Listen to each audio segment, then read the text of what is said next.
Every large organization has more data than it knows what to do with. Palantir promised to turn that chaos into a model of the real world and help governments and companies make decisions when the stakes are highest. Now, Palantir is connecting artificial intelligence directly to those operations. Its ambition is enormous, to become the operating system of the modern world. But is Palantir building an unrepeatable advantage, or are investors buying a future that hasn't arrived? Here's what makes that question so hard to answer. In Q1 2026, Palantir grew revenue 85%, the fastest growth in its history, at a scale where companies almost never grow that fast. It raised its forecast twice. It signed a deal with the US Army worth $10 billion, and the stock fell, down roughly 25% this year at its worst point. Both of those facts are true at the same time, and you cannot understand why until you can answer a question that honestly, most people who own this stock cannot. What does Palantir actually sell? By the end of this video, you'll be able to answer it. And I promise the answer is not AI. I'm Leo. This is for educational purposes, not financial advice. To understand Palantir, forget about the company completely for 3 minutes. I want you to imagine you are the mayor of a large city. On a normal day, your city runs just fine. Police, fire, hospital, the power company. Each department has its own computer systems, records, and a way of doing things. And taken one at a time, they all work. Here's the problem. Those systems were built at different times, by different vendors, and what might as well be different languages. The hospital's computer has no idea what the fire department's computer knows. In the tech world, this has a name, data silos. A silo, like a green silo on a farm, tall, sealed, and nothing gets in or out. Every large organization on Earth, every government, bank, and manufacturer is full of them. Not because anyone planned it that way, but because organizations are built department by department, decade by decade. Now a storm hits your city, and suddenly you need an answer that crosses departments. Which neighborhood will lose power? Which of those have hospitals? Which patients in those hospitals are on machines that need electricity? And which crews are close enough to help first? Every piece of that answer exists somewhere, but it's spread across 5 sealed silos. So what actually happens? People start making phone calls. People build a spreadsheet at 2 a.m. Decisions that should take seconds take days. That's not a technology failure in any one system. It's the gaps between the systems. Okay, you might say, but isn't this exactly what AI fixes? Just install GPT. And this is the single most important idea in this entire video. An AI model, like ChatGPT, is like hiring the smartest advisor in the world who knows absolutely nothing about your city. It has read the entire internet. It has not read your hospital's patient records, your power grid's maintenance logs, or your police dispatch system. And if you try to hand it all of that raw data, it's like handing a genius 400 shoeboxes of receipts in 12 languages with no index. What's even worse is, because the data contradicts itself, the same patient exists in 3 systems under 3 slightly different names. Ask an AI a question about that patient, and it won't just be unhelpful. It will be confidently wrong. In a hospital or on a battlefield, confidently wrong gets people killed. So here's the setup for everything that follows. Before AI can make a single useful decision for an organization, something unglamorous and brutally hard has to happen first. Someone has to connect the silos into one accurate, living picture of reality. That invisible, unglamorous problem is Palantir's entire business. The story starts with a failure of exactly that kind, the biggest one in modern American history. After 9/11, the post-mortem revealed something uncomfortable. The warning signs existed. Different agencies each held pieces of the puzzle, but the FBI, the CIA, and the immigration each sat on their own silo, and the silos never talked to each other. The data was there, the connections weren't. Around the same time, a company called PayPal was fighting a smaller version of the same war against fraudsters, and they learned something important. Software alone cannot catch fraud, and humans alone were too slow. But software that connected the data and handed the pattern to a human analyst, that worked. One of PayPal's founders, Peter Thiel, had a thought. What if you took that approach, machines connecting the dots, human making the call, and pointed it at terrorism? In 2003, he co-founded Palantir with several partners and picked one of the strangest CEOs in tech history to run it, Alex Karp. They met as classmates at Stanford Law School, and they disagree about almost everything politically. Karp is an engineer. He's a philosopher with a Ph.D. in social theory, who to this day still quotes St. Augustine in his letters to shareholders. The name? Palantir, from Lord of the Rings, the seeing stones, magical orbs that let you see everything happening far away. Now here's my favorite part of the story as a VC. They pitched Silicon Valley, and Silicon Valley said no. At Sequoia, one of the most legendary firms in the world, the partner reportedly doodled through the entire meeting. Nobody wanted a software company whose customer was the government. Too slow, too weird, too hard. So Thiel bankrolled it himself. Roughly $30 million of the early money came from him and his circle. And the first deal outside investor? The CIA. Literally. The CIA ran a venture capital fund. It's called InQtel.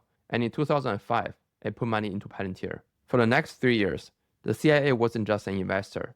It was essentially Palantir's only customer. Think about what that means. While every other startup was building photo sharing apps, Palantir spent its formative years inside the most paranoid, locked down, demanding customer on the planet, learning to handle classified data, strict permissions, life and death stakes. That miserable apprenticeship built capabilities that 20 years later, almost no other company on earth has. Hold that thought. From there, the military, the FBI, allied governments, around 2016, a push into regular companies. And in September 2020, Palantir went public, valued around $16 billion. Today, it's worth about $300 billion. The company Silicon Valley doodled through is not bigger than almost every firm that passed on it. But why is it worth that much? That comes down to one idea, and it's a part of the video I most want you to remember. Let's go back to your city. Palantir's engineers arrive. What do they actually do? They do not rip out your existing systems. The police keep their software. The hospital keeps its records. Instead, Palantir builds something on top of all of them. The company's word for it is the ontology. Fancy word. Philosopher CEO, remember. But the idea is simple. They draw a living map of your city. And I mean map almost literally. Let me show you the 4 ingredients. Because once you see them, you understand Palantir better than most people on Wall Street.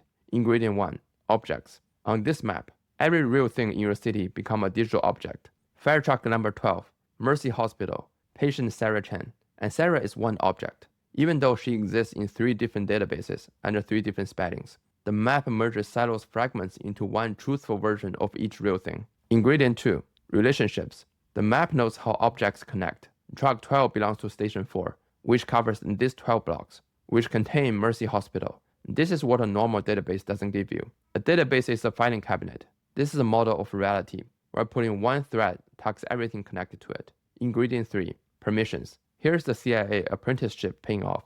Not everyone sees the whole map. The emergency dispatcher sees everything. A paramedic gets only their patient. And the billing clerk, invoices, with no access to medical record at all. The rules about who can see and touch what are built into the map itself, down to the individual object. For government, this isn't a feature. This is the entry ticket. Ingredient 4, and this is the one that changes everything. Actions. This map isn't just for looking. You can act on it. Click truck 12 and dispatch it. Approve a supply transfer. Reroute a shipment. The map is connected back into the real systems. So a decision made on the map becomes a real event in the real world. Here's an industry term for what I have just described. A digital twin. A living digital copy of a physical operation that stays in sync with reality. Palantir's version just goes one step further. Their twin has a steering wheel. Now the investing question. Why do I keep saying this map, this ontology is the heart of this whole thesis? Because of what it takes to draw one, and what it would take to throw one away. Drawing the map takes months, sometimes years. Palantir's engineers sit inside your organization and encode how your city actually works.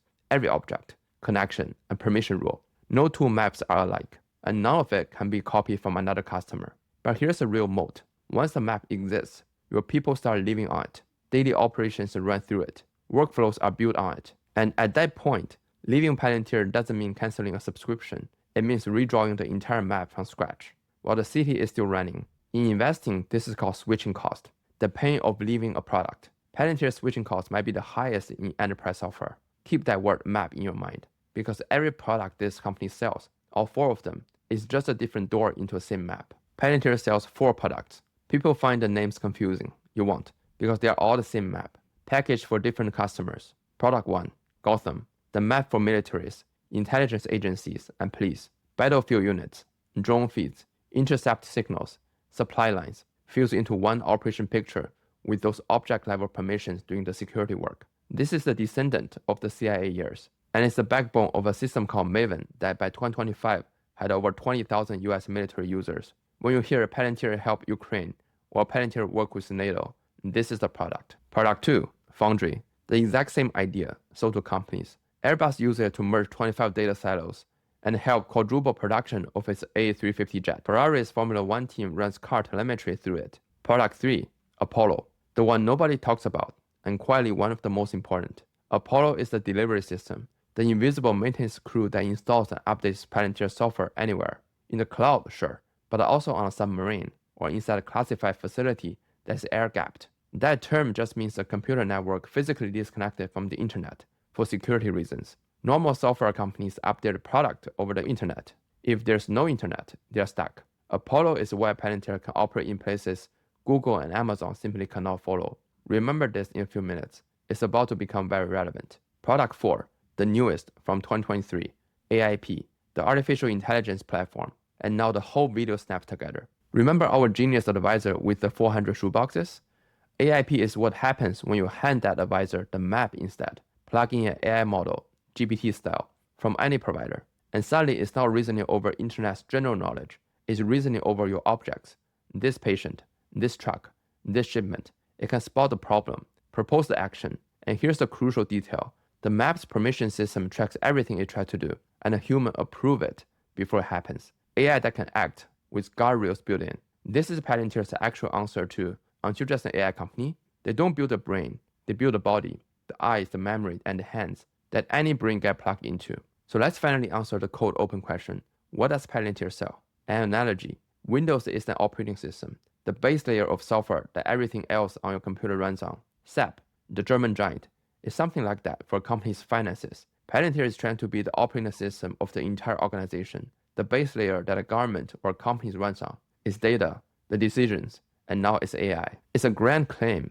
So let's stress test it the way an investor should. Let's follow the money. How the money actually works. Let's meet a fictional customer, Acme Manufacturing. Acme's journey is how Palantir turned the map into money. Step 1, the bootcamp. For years, Palantir's biggest problem was that its product took months to explain. In 2023, they found a fix. Stop explaining, start showing. A bootcamp is 1 to 5 days where Palantir engineers sit down with Acme's actual data and build a working prototype of the map, attacking a real problem Acme has had for years. By day 5, Acme isn't reading a sales brochure, it's staring at a partial solution. Palantir has run thousands of these. It compressed a sales cycle that took a year into a week. Step 2, land. Acme signs, usually a multi-year contract, often starting around one department. Step 3, this is the engine, expand.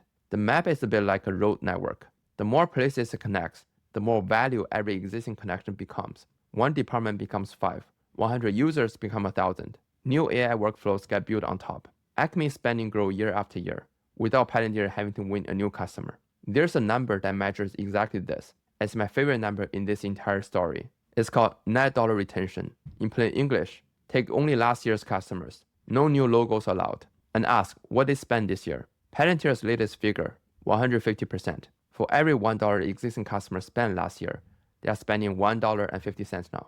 That is elite, one of the highest figures in all of software. It's a financial fingerprint of the map getting harder to live without. Now a question you should be asking. Of those 4 products, which one actually makes money? Here's an uncomfortable disclosure. Palantir won't tell you. There's no Gotham revenue number, no Foundry number, anywhere in their filings. What they report is just 2 halves. Government, which in practice means mostly Gotham and the military systems, was 54% of revenue last year. Commercial, mostly Foundry, was 46%. And AIP isn't a separate product line anymore. Every single commercial customer now uses it. It's baked into everything. So which is the main product? Today, it's government, the bigger, steadier half, the one that pays the bills. The future is US commercial, only about 1/3 of the businesses, but growing 133%, more than twice the pace of everything else. And that's your translation layer for every Palantir headline from now on. Government is the foundation. American companies are the growth story. Now the skeptic's question, and it's a fair one. Engineers embedded for months, custom maps for every client. Isn't this just a consulting firm in a software costume? Consulting is a fine business, but a mediocre investment. Every new dollar requires new human hours. The margin says no, and the margins are the tail. Drawing the map is the expensive part, but once it's drawn, setting more seats, more workflows, more AI on top, costs Palantir almost nothing extra. Gross margin, what's left of each revenue dollar after direct cost of delivering the product, runs about 80%. That is not a consulting number. Consultancies live around 30 to 40%. That is the software number. The consulting looking work is the on-ramp. The software is the highway. So product with brutal switching costs, customer that spend 50% a year on their own, and software margins, sounds like a mode to me. Which brings us to 2026, the year the story got weird. First, the numbers, because they are, frankly, absurd. Q1 2026, revenue 1.6 billion, up 85% from a year earlier. The fastest growth in its history, at the biggest size it has ever been. Companies this large are supposed to slow down. Palantir is speeding up. The US commercial business, regular American companies, the newest part of the story, grew 133%. Government grew 84%. 8 billion of cash in the bank. Zero debt. Software investors use a quick health test called the Rule of 40 at a company's growth rate to its profit margin, and a good company cleared 40. Palantir's score is 145. That might be the best score ever posted by a software company this size. The government side kept compounding. An army agreement worth up to $10 billion over 10 years. This is the ceiling, the maximum the army may spend. No money booked, plus NATO, plus a reported $1 billion Homeland Security Agreement. And look closer at that list, because something strange is hiding in it. NATO, Britain's National Health Service, a $330 million contract. German State Police Force. Why is Europe running some of the most sensitive operations on American company software? Because, and I find this genuinely remarkable, no European alternative exists. A continent with the money, the engineers, and every political incentive in the world to build its own version hasn't produced one in 20 years. SAP keeps Europe's books. Nobody in Europe draws the map. If you want evidence the moat is real, that's the strongest I can offer you. The customer who most want to leave can't. But it cuts both ways. European politicians hate this dependency. Sovereign debates flare up around every contract, and that NHS deal faces a formal review next year. Which brings us to June 29th, because Palantir's next announcement was engineered to answer exactly this objection. And then came an announcement that ties this entire video together. Palantir and NVIDIA, the company that makes the chips powering the AI boom, launched a joint system, what is called Sovereign AI. In plain English, AI that the government fully owns and runs in its own walls, on its own computers, where the data legally cannot leave. No sending questions to OpenAI servers. The brain lives in the vault. And who is the one company whose software already run in vault, air-gapped, classified, submarine grade? That's Apollo. That's a CIA apprenticeship. 20 years of the hardest, weirdest work in software became overnight the front door to what analysts project could be a several $100 billion market. That projection is a third-party crystal ball stuff, not Palantir's promise. But the strategic logic is real. And one more thing. Palantir named the new offering the Sovereign AI Operating System. The framing I have been building this entire video. After years of marketing arguing about what this company is, Palantir just printed the answer on the label.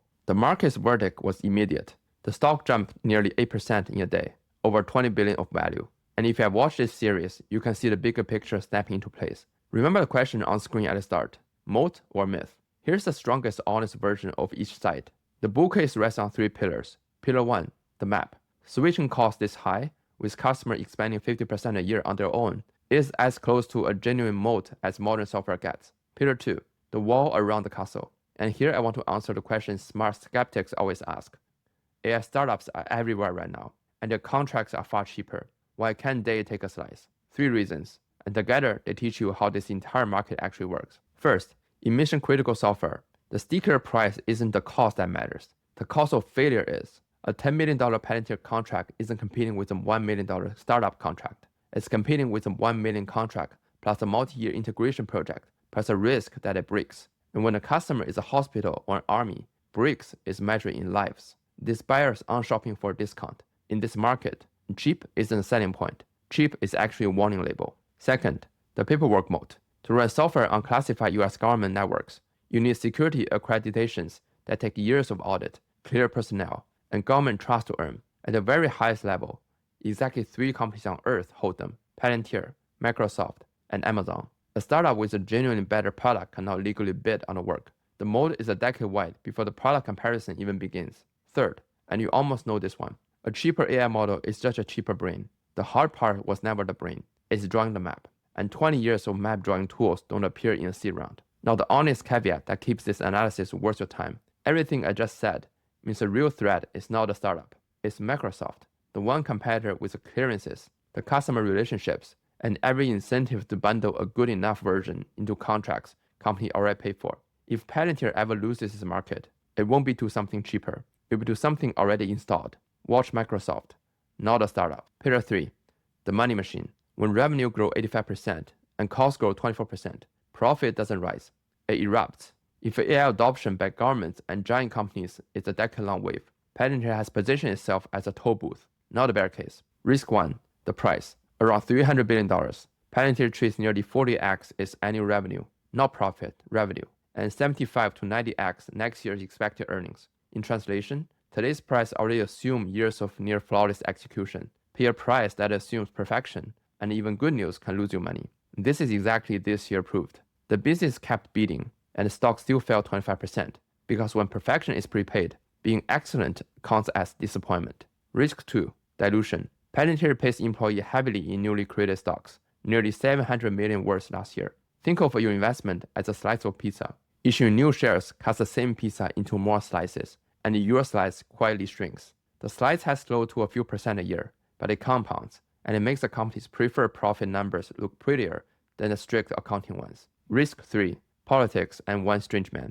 Over half of revenue comes from governments. That's a moat and a vulnerability. Palantir works with ICE, which makes it a protest target. Its huge UK health service contract faces a review next year. And Alex Karp, the philosopher, is a genuine double-edged sword. His army of fans hype the stock for free, and his provocations generate highlight risk no model can price. Here's my honest opinion. The moat looks real, and the price looks extreme. Both are true, which means the bulls and the bears are mostly arguing past each other. The bulls are right about the company. The bears are right about the stock. Your answer to moat or myth depends less on Palantir's software and more on what you're willing to pay for a future that, in fairness, is arriving, just already fully priced. So here are the 6 numbers to watch every quarter for earnings call. First one, US commercial growth, now 133%. This is a thesis. If it slips, the story is changing. Second, net dollar retention, now is 150%. And the 120% means the map is losing its pull. 3, the rule of 40 score, now 145. Direction matters more than level. 4, remaining deal value, contracts signed but not yet counted as revenue, over 11 billion. This is the highlights. 5, big deals, contracts over 10 million each. Breadth means the bootcamps keep converting. 6, stock pay as a share of revenue, around 12%. Watch that number carefully. So what does Palantir actually sell? Not artificial intelligence, not consulting. It sells the map, a living model of an organization that humans and AI can act on, an operating system for institutions. And as of this summer, that's literally what it says on the label. Whether that's a 300 billion map, that's the question of the next few years of earning will answer. And now you know exactly which numbers to look at. If you find this video helpful, please subscribe, and I'll see you in the next one.